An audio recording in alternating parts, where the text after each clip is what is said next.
Education with Shantanu চ্যানেলে তোমাদের সকলকে স্বাগত জানাই। আজকে আমার আলোচনার বিষয় ভূমিহীন ক্ষেত মজুরের ফর্মটি যারা পূরণ করছো তারা কি যুবসাথী ফর্মটি আবেদন করতে পারবে কিনা, তো সেটাই কিন্তু আজকে এই ভিডিওতে বলবো এবং সম্পূর্ণ ফর্ম পূরণটি কিন্তু তোমরা দেখে নাও কিভাবে ফর্ম পূরণটি করতে হবে। চ্যানেলে যারা নতুন রয়েছে তারা কিন্তু চ্যানেলটিকে অবশ্যই সাবস্ক্রাইব করে দেবে।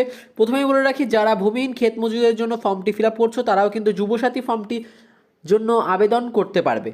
তো সেটিতে কিন্তু ফর্ম ফিল আপ আজকে করে দেখাবো, সম্পূর্ণ ভিডিওতে বলে দেবো কিভাবে তোমাদের ফর্মটি ফিল আপ করতে হবে এবং সাথে বলে দেবো তোমাদের কি কি প্রয়োজনীয় ডকুমেন্টস নিয়ে যেতে হবে। তো ভিডিওটি স্কিপ না করে শেষ পর্যন্ত দেখতে থাকো। Enrolment number for office uses, আবেদনপত্র নম্বর অফিসের ব্যবহারের জন্য, এখানে তোমাদের কিচ্ছু করতে হবে না। পার্সোনাল ডিটেলস যেটা আছে ব্যক্তিগত তথ্য, এই ব্যক্তিগত তথ্যের জায়গায় লিখতে বলেছে যে তোমাদের নাম, নিজের নেম লিখতে হবে ইন ক্যাপিটাল লেটার, অর্থাৎ বড় হাতে কিন্তু তোমাদের এখানে নামটি লিখতে হবে। তারপর বলেছে রেসিডেন্সিয়াল অ্যাড্রেস, অর্থাৎ বাসস্থানের ঠিকানা। বাসস্থানের ঠিকানা কোথায় কি আছে তোমাদের সেটাই কিন্তু লিখতে হবে। প্রথমে বলেছে ভিলেজ অর্থাৎ গ্রাম, তোমাদের গ্রাম কোথায় সেটি কিন্তু এই নিচের এই বক্সে লিখতে হবে। তারপর তোমাদের কোন গ্রাম পঞ্চায়েতের অধীনে পড়ছো সেই গ্রাম পঞ্চায়েতটি লিখতে হবে এবং পোস্ট অফিস তোমাদের কোথায় আছে সেটা কিন্তু এই নিচের এই বক্সে লিখতে হবে, যেটা আমি তোমাদের বক্সটা করে দিচ্ছি কালি দিয়ে, সেই বক্সে কিন্তু লিখতে হবে। ব্লক বলেছে, ব্লক তোমাদের কত নম্বর ব্লক সেটা লিখতে হবে। পুলিশ স্টেশন কি আছে সেটা লিখতে হবে, অর্থাৎ থানা কি আছে, এবং ডিস্ট্রিক্ট অর্থাৎ জেলা কি আছে তোমাদের সেটাও কিন্তু এখানে লিখতে হবে। এরপরে লিখতে হবে সেটি হচ্ছে পিন কোড, কত নম্বর পিন তোমাদের সেটা কিন্তু এখানে লিখতে হবে।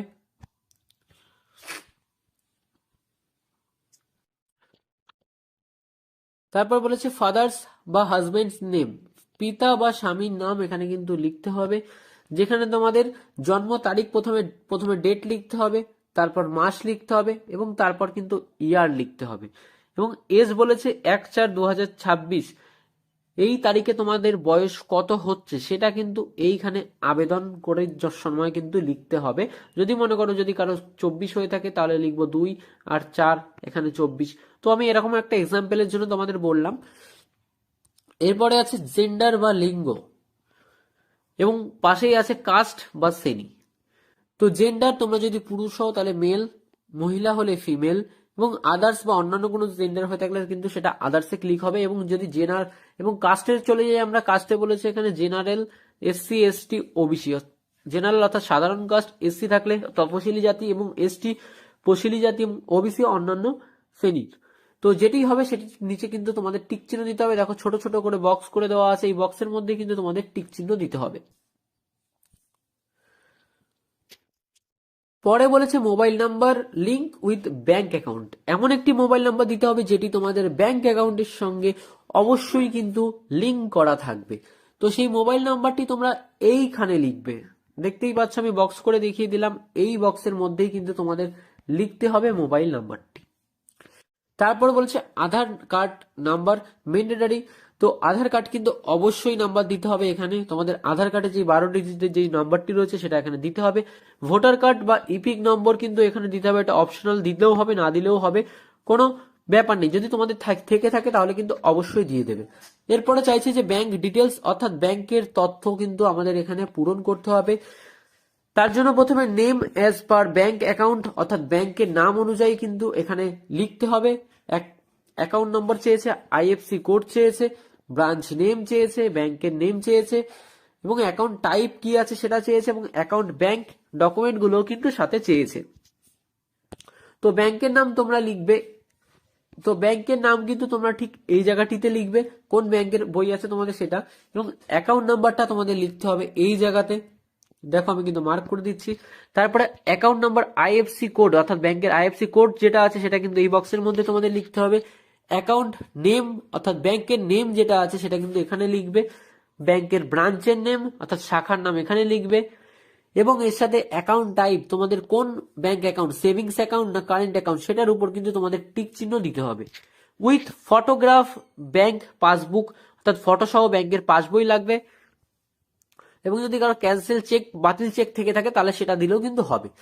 তারপর বলেছে নমিনি ডিটেলস, যে নমিনি থাকবে তার কিন্তু ডিটেলস এখানে পূরণ করতে হবে। নেম অফ নমিনি, নমিনি অর্থাৎ মনোনীত ব্যক্তির নাম, যে নমিনি থাকছে তার কিন্তু নাম কিন্তু লিখতে হবে। এখানে লেখা আছে নমিনি ফাদার্স বা হাজবেন্ড নেম, পিতা বা স্বামীর নাম কিন্তু এখানে নমিনি হিসাবে দেওয়া যাবে। তার অবশ্যই ডেট অফ বার্থ এখানে দিতে হবে এবং 1/4/2026 হিসাবে তাদের বয়স কত হবে সেটাও কিন্তু এখানে বসাতে হবে, অর্থাৎ নমিনির বয়স কত হবে সেটা কিন্তু লিখতে হবে। এখানে বলে দিয়েছে নমিনির অভিভাবকের নাম, নমিনির বয়স 18 বছরের নিচে হলে কিন্তু এখানে হবে না। এবং একটি ডিক্লারেশন ফর্ম দিয়ে দিয়েছে যেখানে বলেছে আমি এত দ্বারা অঙ্গীকার করছি যে আমি অন্য কোনো জায়গায় ভূমিহীন ক্ষেত মজুরদের জন্য আর্থিক সহায়তা প্রকল্পের নথিভুক্ত জন্য আবেদন করিনি। উপরোক্ত সমস্ত বিবরণ তথ্য আমার জ্ঞান ও বিশ্বাস মতে সত্য। এবং এখানে যেদিন জমা দেবে সেখানে তার তারিখটি লিখতে হবে। এখানে যদি মনে করো তোমরা 10 তারিখে জমা দাও তাহলে 10 তারিখে না তারিখটা লিখতে হবে এবং অ্যাপ্লিকেশন সিগনেচার করতে হবে। এখানে যদি কেউ সিগনেচার না করতে পারো তাহলে সে থাম্ব ইমপ্রেশন দেবে, অর্থাৎ টিপ সই দেবে।